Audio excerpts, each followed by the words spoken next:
You've already heard quite a bit about the International Bhikshuni Varsha in Shravasti, India this summer from Venerable Chuni and Venerable Damchu. And I feel very, very fortunate to have been part of this historic event, at least the last 5 weeks of it. Of the 3 Abbey members who went, Venerable Chudran intentionally staggered us so that there wouldn't be too many senior nuns away from the Abbey at the same time. So I attended the last 5 weeks. To begin with, I want to acknowledge and appreciate Venerable Chuni and Damchu for, because they really had the harder assignment. They arrived really creating something out of nothing. And by the time I arrived, they had already set up the Varsa territory and introduced and performed a posada, the stick ceremony, entering the Varsa. They had worked out difficult translation issues for the teachings and worked out the booklets in the different languages, and taught 128 people how to bow uniformly. That's no small feat. And they had also introduced group discussions, Abbey style, and shared some important aspects of Abbey culture that really helped to shape and create a container for this beautiful Varsa experience. So I arrived in Lucknow early on the morning of August 13th. Who knew August 13th was Indian Independence Day? It probably took twice as long to drive from Lucknow to Sravasti because every single Indian person and their little flag were out on the road, as well as every Indian cow. So it was quite a long drive from Lucknow Airport to Sravasti. But I scheduled to arrive in time for the second posada because I would be leading the third posada on my own, as well as the ending Varsa rituals. And so as soon as I arrived, then I was quickly being downloaded everything that Venerable Chuni and Venerable Damcha had discovered in the 3 weeks that they had been there. So each day was framed by the morning meditation session and the evening walking meditation. Sometimes the skies were just so beautiful, almost unrealistic there at the temple.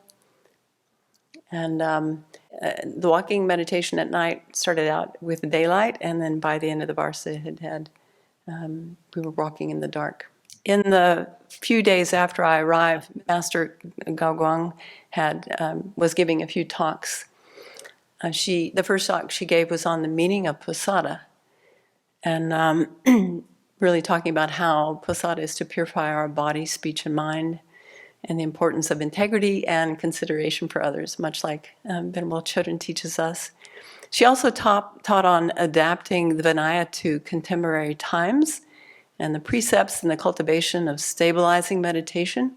And she loves diagrams. I really appreciate how her mind works because she comes up with these most complex diagrams and arrows pointing to everything, and everything relates back to the 12 links or the 10 links in her situation. So I really enjoyed watching her presentations.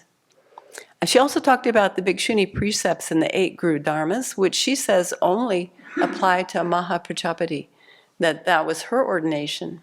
Evidently there's one Vinaya that presents it in that way, and that the other Bhikshunis, the 500 Bhikshunis that accompanied her to Shravasti, were all ordained by her and the bhikshus that were there. So that was interesting. And then she also described how there's a list of 10 qualities of a teacher, and these are sometimes mixed up with the 8 Guru Dharmas, and it's not just any monk or bhikshu, but rather it's an acharya, someone who has a lot of qualities.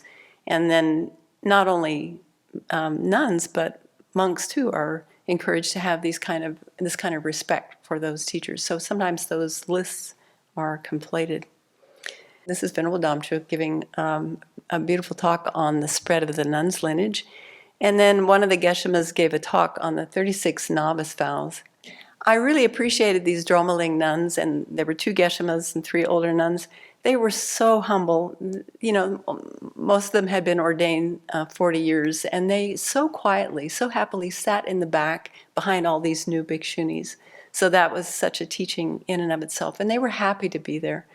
But the one Geshema said, I thought maybe some of the novices might be feeling a little left out with so much emphasis on the bhikshuni activities, so I'm going to talk about the 36 vows, which she said came from Lama Tsongkhapa. I asked her the origin of that, and according to her, I don't know what her source was, but that was interesting. Venerable Damcha left pretty much right after I arrived, and then we thanked Venerable Chinny. There's Venerable Changhua gave a very lovely talk, not only about Venerable Chinny, but also just about her experience of the Abbey and how for such a small number of people, that we're having a great contribution in the world. So that was very moving. So then Venerable Chinny left, and then the Varsa moved into a one-week retreat designed by His Holiness Chetsong Rinpoche called the Sravasti curriculum. And this was led by Khenmo Konchog Droma. Rinpoche had observed over his years of teaching that although many Buddhists focused on accumulating Nundro practices, especially in the Kagyu tradition, they focus on that, but they don't often find the essence of the Dharma. Or they spend their life studying Buddhism, but they don't actually practice what the Buddha taught. Or they may attend many high teachings on Mahamudra and Dzogchen, which are commonly taught in the Kagyu tradition, but still don't have the ability to meditate more than 5 or 10 minutes at a time, stilling their mind. So to remedy this, His Holiness chose the 16 breaths from the Anapanasati Sutra as a framework for meditation in modern times. And the Anapanasati Sutra being the way the Buddha taught meditation. So Venerable Khenmo Droma very skillfully imparted the teachings and meditation practices. And it was very clear her devotion for Rinpoche, the way she so carefully took care not only to organize, being the main organizer, but also sharing the teachings that he had put together. As Venerable Chinny mentioned, the 53 Bhutanese nuns follow a very intense daily schedule of study and debate and recitations, and they don't spend much time meditating. So Khenmo Droma really had a challenge on her hands to introduce them to meditation, which she did so very skillfully, so very gently and carefully. And really, she said at the beginning, I'm just trying to set things up so that Master Goguang can teach on silent illumination. It's very common in the Kagyu tradition that they use inspiring quotes to teach certain points. And my favorite from this retreat was, all the Buddhas have practiced continuous mindfulness. And so she repeated that again and again. Now, keep in mind that our concentration had to be especially strong because we were meditating in a room with 8 industrial strength fans, as you can see in this photo. These things, they are like jet propellers.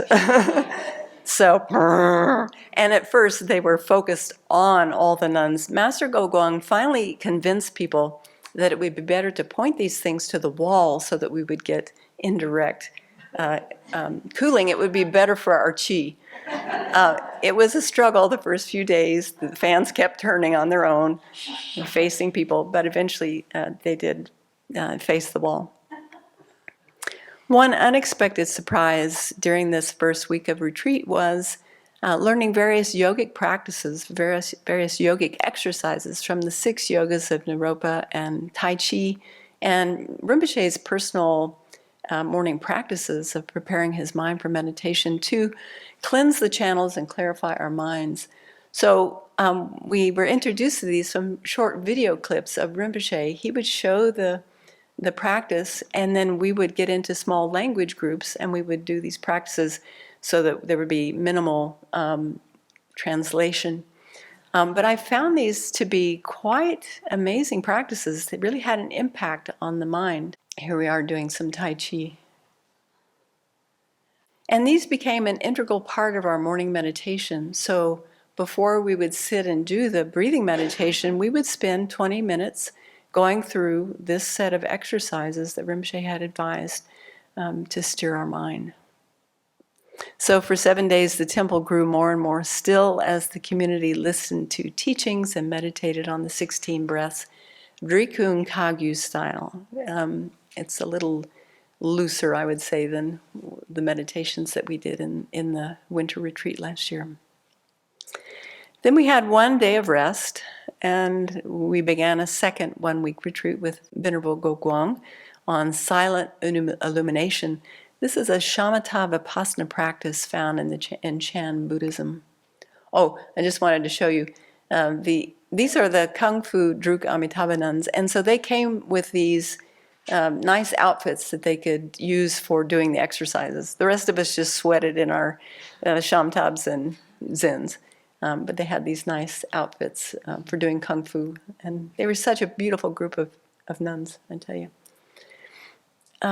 So Master Gaoguang began with a fascinating historical overview of Chinese Buddhism and talking about each of the 8 major schools of Chinese Buddhism. It's very interesting to learn about them. Chan is one of them. And Chan is like a simplification of the first 4. So it's very interesting to learn more about Chinese Buddhism and how wonderful that this group of young Himalayan nuns in the Tibetan tradition are exposed to firsthand a description of Chinese Buddhism, not just reading about Hao Shang in the Lam Rim Chenmo.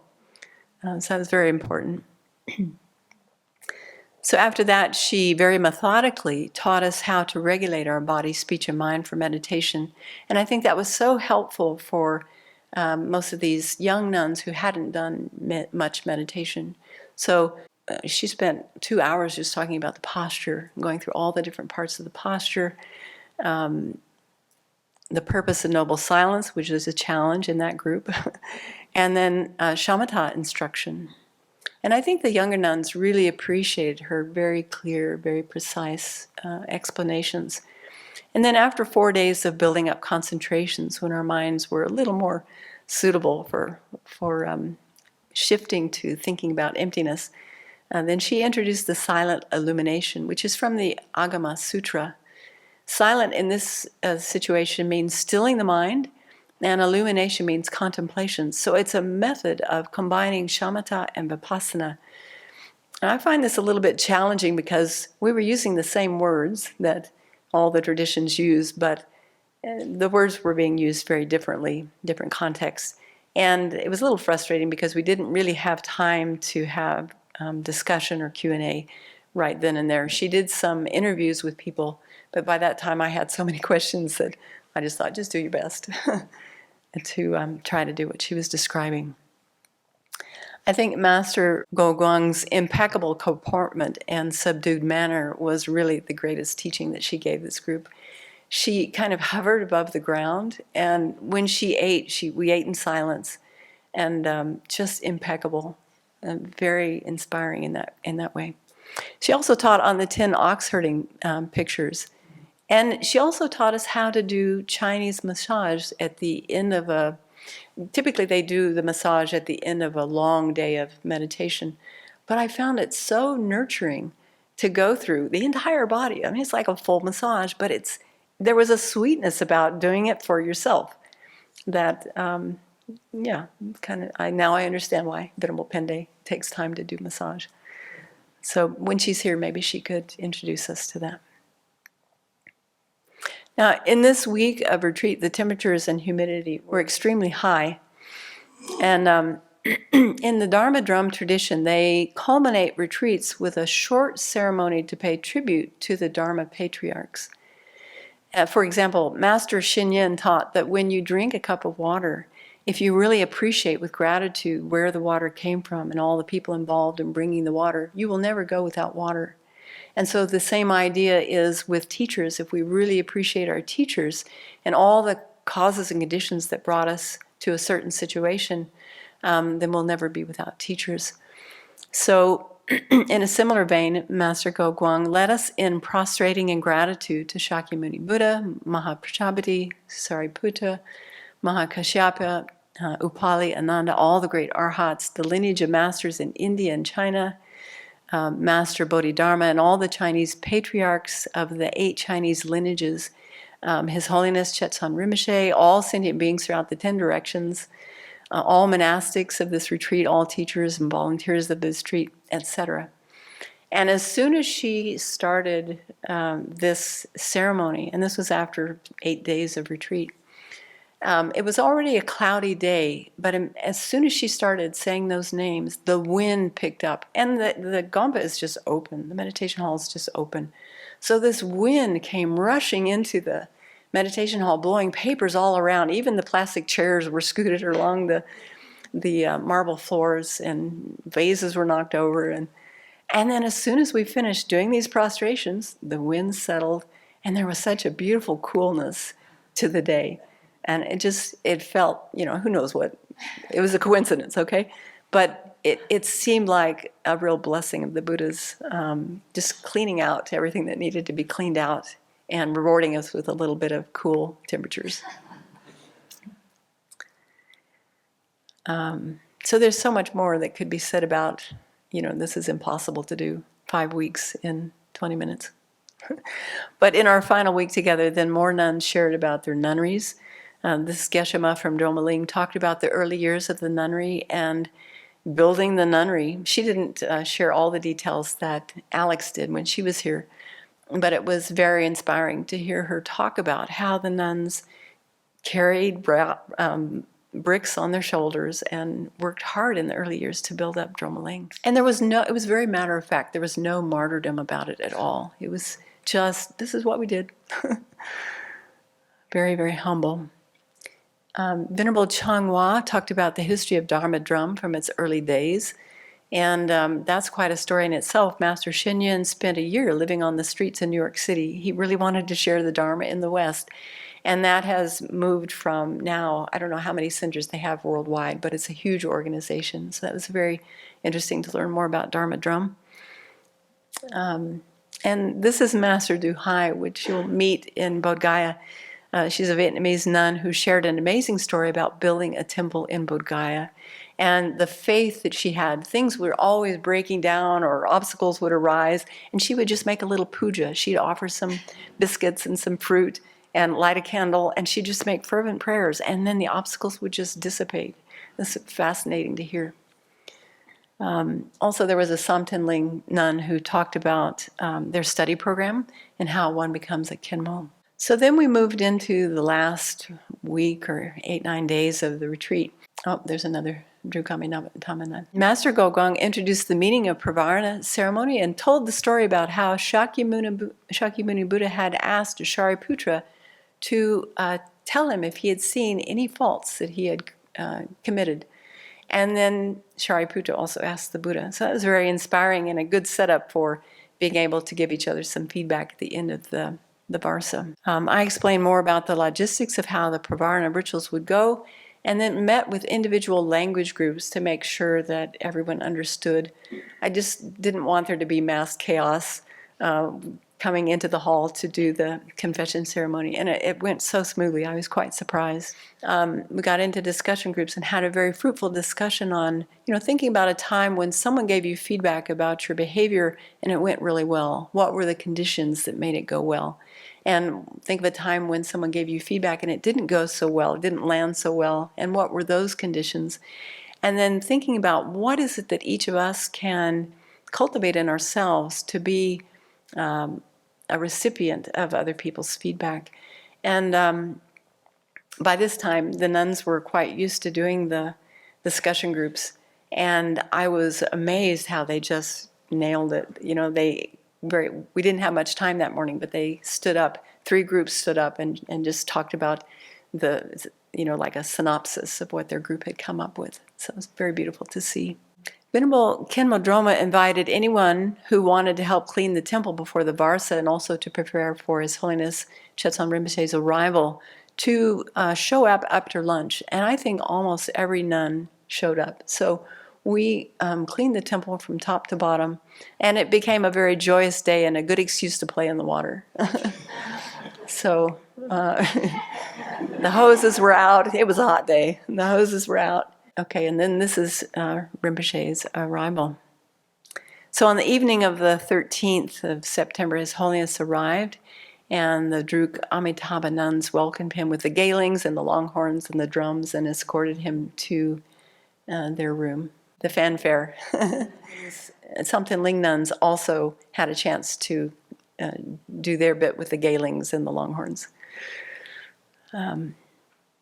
So the next day, Rinpoche gave a short talk thanking us for overcoming all the hardships in doing the Varsa, and thanking the organizing committee from Taiwan and America especially. And he said he personally hopes that in the future we can organize bhikshu and bhikshuni ordination in his organization. And he said he felt joyous that we had completed the Varsa with such success. So that was very sweet. So then we rehearsed the stick ceremony and the formal pravarna, and including the confession and the 3 Varsa rituals were performed with a really amazing harmony. This was our confession circle, the English group, which included the Chinese, and the cook, the Chinese nun, came and joined us that morning. She was so excited to participate. And you can see the other groups in the background. Unfortunately, I was convincing when I asked them not to take any pictures of the rituals, so I don't have any pictures of them. But Gomba Services was there, and they filmed the stick ceremony. So it's somewhere preserved for posterity. And then we had thanking ceremonies. Venerable Go Guang was so gracious. She really appreciated Kimodroma and what she had shared about the 16 breaths. And then we had a chance to thank Master Go Guang. Yeah, she was quite fascinated with katas. She wanted to know, what are all the intricacies of how you use these katas? And then we had the closing ceremony in his address to the nuns. We received certificates and gifts. We all got a money offering and a kata and a beautiful cashmere shawl and a thermos, as you do. Yeah. And again, he praised the nuns for enduring the hardships of the monsoonal heat and the rain, saying that we had purified so much negativity and accumulated so much merit. And I don't know how this happened, but you can see there on the left, this group of people from Malaysia showed up, like 200 people. They showed up methodically in line. They went to their chairs, sat down. Their teacher was there too. And then right after the ceremony, they left. I don't know where they came from. But the nuns are sitting on the right, and this group from Malaysia are on the left. Then after the closing ceremony, the group made one final walk to Jetavana Grove to make the light offerings with Chetsang Rinpoche. So here we are on the road again, going into the park. And there's the great Vihara, Chetsang Rinpoche, and making prayers. Unfortunately, my flight left very early the next morning, so I missed this part. I had to leave early. But these are mostly Venerable Chang Zai's photos. Master Gogong is just amazing. I'm so glad that she's coming to visit. And hopefully Kim Odroma will come to visit as well. So again, the skies, sometimes the skies were just so, so beautiful. Washington State was setting record high temperatures before I left for India, so I was trying to acclimate to the best of my ability before I left, sitting in my hot office and trying to prepare for the Varsa. But it's dry here, and it's not dry there. It's very, very humid. And so the body does try to compensate with excessive sweating. It really is amazing how much water just pools out on the skin. And of course, heat rash is inevitable. But one of the most important things I learned during this Varsa was to be perfectly okay with being uncomfortable. Like every day you were just uncomfortably hot and uncomfortably weighed down by this wet material. But you know what? It was okay. It didn't have to get in the way of just participating in whatever was happening that day. So that was a nice byproduct from the Varsa. And thank goodness for air conditioning at night, which allowed for a good night's sleep. But it is important to keep in mind that with climate change, more and more people are being subject to such conditions without air conditioning, and do what we can do to help mitigate that. Okay, thanks for your patience.